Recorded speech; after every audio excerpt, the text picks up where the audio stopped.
تیری لذت نہ چکھ لے اور تو اس کی لذت نہ چکھ لے، اس وقت تک تو پہلے شوہر کے ساتھ نکاح نہیں کر سکتی۔ قرآن نے جو حلالہ بتایا ہے وہ کیا ہے؟ وہ یہ ہے کہ کوئی شخص اپنی بیوی کو طلاق دے، طلاق دینے کے بعد دونوں کے معاملات ختم ہو جائیں، اب یہ بیوی کسی دوسرے شوہر کے ساتھ اس نیت سے نکاح کرے کہ مجھے ساری زندگی رہنا ہے، کیونکہ نکاح کا مطلب یہ ہے ساری زندگی کے لیے عہد باندھا جائے۔ اگر کوئی اس ایگریمنٹ پہ نکاح کرے کہ ہم 50 سال کے لیے نکاح کرتے ہیں تو بھی نکاح ہوگا ہی نہیں۔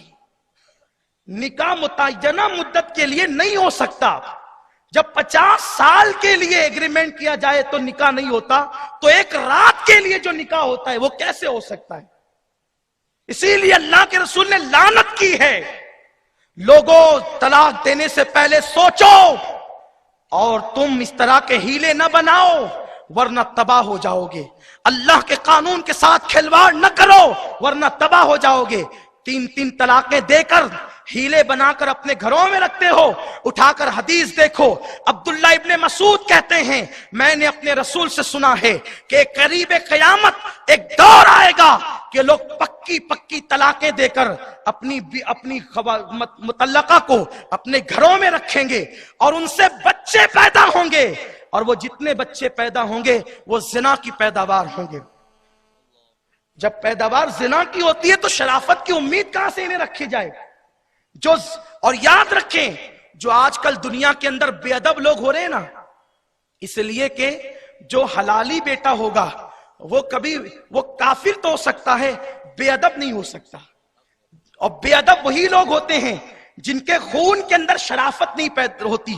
تو یاد رکھیں، وہ دور آ گیا، دیکھ لو اپنی آنکھوں سے کہ اللہ کے حبیب نے، غیب دا نبی نے آج کی سروے رپورٹ حدیث میں پیش کی تھی، اور استاذ الامہ ابن عباس کہتے ہیں کہ لوگ 3 طلاقیں دے کر بھی گھر میں رکھیں گے، رکھ رہے ہیں لوگ۔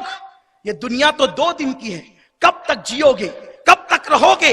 اللہ کے قانون کے ساتھ کھلواڑ کرتے ہو اور اس پر قرآن اور حدیث کی اپنی طبیعت کے مطابق دلیلیں پیش کرتے ہو۔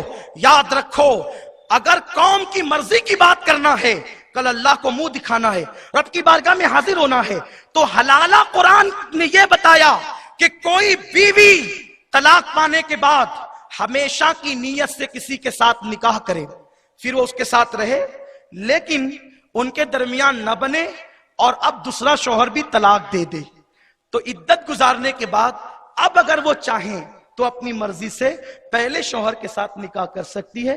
یہ حلالہ ہے۔ اس میں کس پر ظلم ہے؟ اس میں ظلم کس پر ہے؟ ہاں، اگر ایک صورت یہ بتائی جاتی ہے کہ ایگریمنٹ نہ کیا جائے، یعنی جو ٹائم مقرر کیا جا رہا ہے اس کا ذکر نکاح میں نہ کیا جائے، تو اس کو بھی ائمہ ثلاثہ نے مکروہ قرار دیا ہے، اور امام اعظم ابو حنیفہ نے کہا گناہگار تو ہوگا لیکن جو ہے وہ حلالہ ہو جائے گا۔ میرے آقا صلی اللہ علیہ وسلم کے دیوانوں، تو یہ چیز کہ طلاق شوہر دے اور حلالے کے لیے بیوی چلی جائے، یہ اس پہ ظلم نہیں ہے۔ ایک بات آپ سے کہتا ہوں، توجہ فرمائیں، ایک باغیرت شوہر اگر اس کی بیوی کو صرف کوئی دیکھ لینا تو اس کا پورا دن بے قراری میں گزرتا ہے کہ میری بیوی کو کسی نے غلط نظر سے دیکھا کیسے، ہے نا؟ باغیرت شوہر کی اپنی طبیعت ہوتی ہے کہ کوئی غلط نظر سے دیکھے تو اسے برداشت نہیں ہوتا۔ آپ بتائیں، اگر باغیرت شوہر کی بیوی کو کوئی غلط نظر سے دیکھے تو اس سے برداشت نہیں ہوتا، تو جس کی بیوی جس کے ساتھ رہی ہو برسوں تک، اگر وہ کہیں جائے تو اس وقت اس پر کس طرح جو ہے وہ غموں کے پہاڑ ٹوٹتے ہوں گے۔ تو گویا کہ یہ سزا شوہر کے لیے ہے، اور وہ بھی کس جو ہے وہ لطافت کے ساتھ ہے، کس قدر پاکیزگی کے ساتھ ہے۔ تو پہلے تو طلاق مت دو تاکہ حلالہ کی نحوست سے بچ سکو، اور اگر طلاق ہو گئی ہو تو جو قرآن طریقہ بتاتا ہے، لوگ کہتے ہیں پنچایت، لوگ کہتے ہیں سردار، ہم پنچایت اور سردار کی عظمت پر سر تسلیم خم کرتے ہیں، لیکن اکثر جو لوگ فیصلہ کرنے بیٹھتے ہیں انہیں قرآن اور حدیث کی معلومات نہیں ہوتی۔ اور لوگ منہ دیکھ کر اکثر فیصلہ کرتے ہیں. میں یہ نہیں کہتا ہوں کہ سب ایسا کرتے ہیں، رشوتوں کا بازار گرم ہوتا ہے، یہ سارے معاملات ہوتے ہیں. اس لیے ہر بندہ اللہ سے ڈرے اور اسلام کے قانون کے ساتھ کھلواڑ نہ کرے. اللہ نے جو قانون دیا ہے وہ ہمارے فائدے کے لیے دیا ہے. کوئی عمل کرے تو اس کا خود کا فائدہ ہے، عمل نہ کرے اللہ کا کوئی نقصان نہیں. لوگوں یاد رکھو، اس لیے ایک دوسرے کے حقوق ادا کرو، طلاق سے بچو، اور اپنی بیویوں کے ساتھ رشتہ ہو جانے سے پہلے جیسے تم نکاح کے مسائل سیکھتے ہو، علماء کے پاس جا کر نکاح سے پہلے طلاق کے مسائل بھی سیکھو کہ طلاق مذاق میں بھی ہو جاتی ہے، طلاق غصے میں بھی ہو جاتی ہے، طلاق شراب کے نشے میں بھی ہو جاتی ہے، طلاق جو ہے وہ لکھ کر دینے پر بھی ہو جاتی ہے. فون پر بھی اگر کوئی طلاق دے اور اس سے جب پوچھا جائے کیا فون پر تم نے طلاق دی تھی، اگر وہ اقرار کر لے تو بھی طلاق ہو جاتی ہے. اس لیے لوگوں بہت محتاط رہو. اور پھر تم نے طلاق کو کھیل سمجھ رکھا ہے. تمہیں بیوی دوسری مل سکتی ہے، تمہاری بیوی کو شوہر دوسرا مل سکتا ہے، لیکن وہ ننھے معصوم بچے، انہوں نے کیا قصور کیا ہے تمہارا، انہوں نے کیا بگاڑا ہے تمہارا؟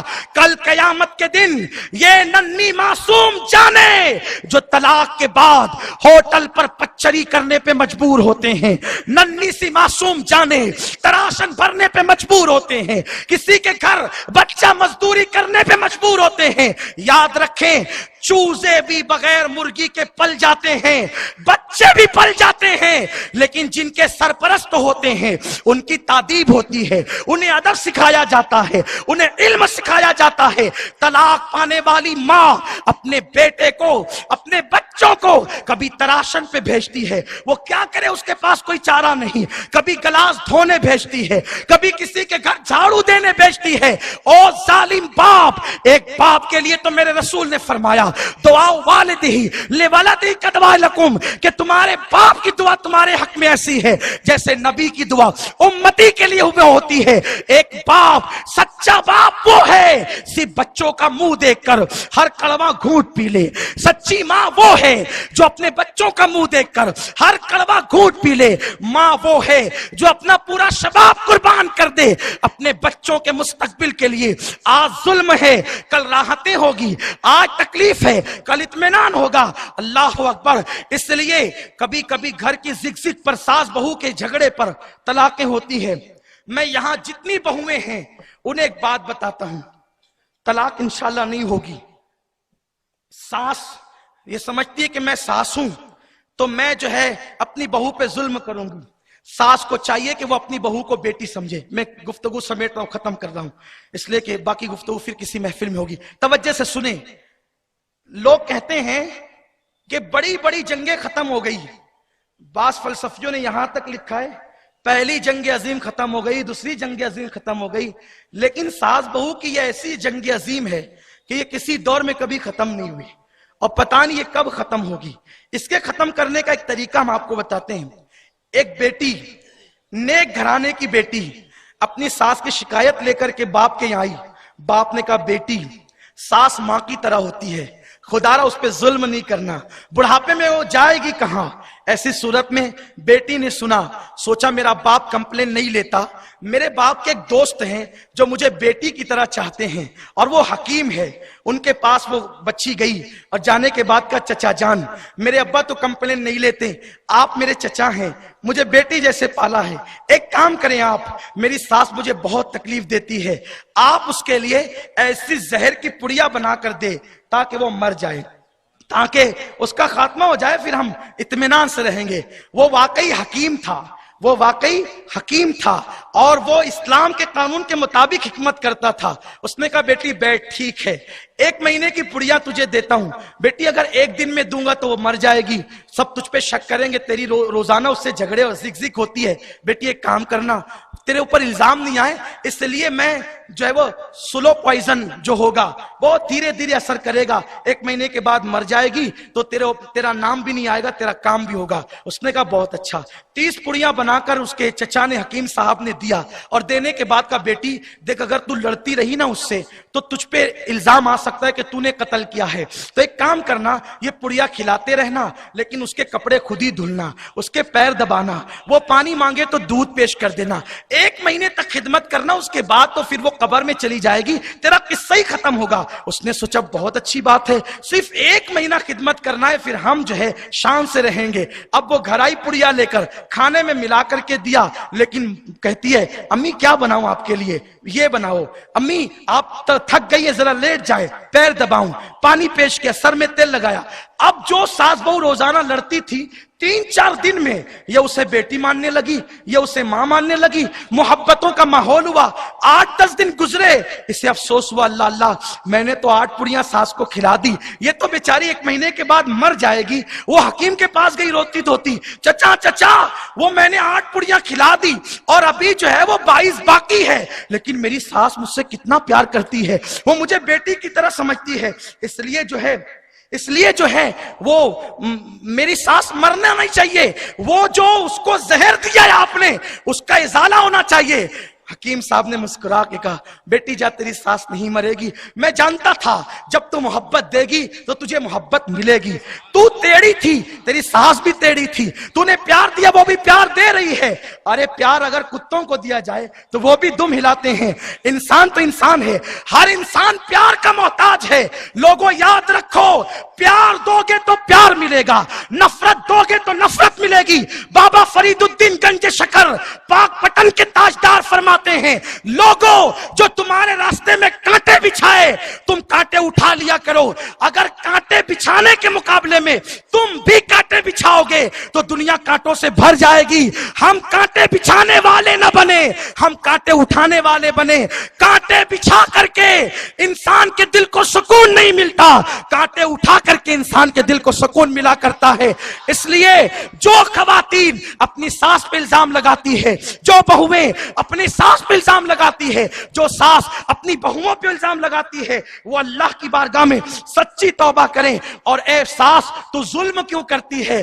تو نے ہی تو اتنے ارمانوں سے بہو ڈھونڈ کر کے لایا، اب تو اپنے انتخاب کے ساتھ ظلم کر رہی ہے۔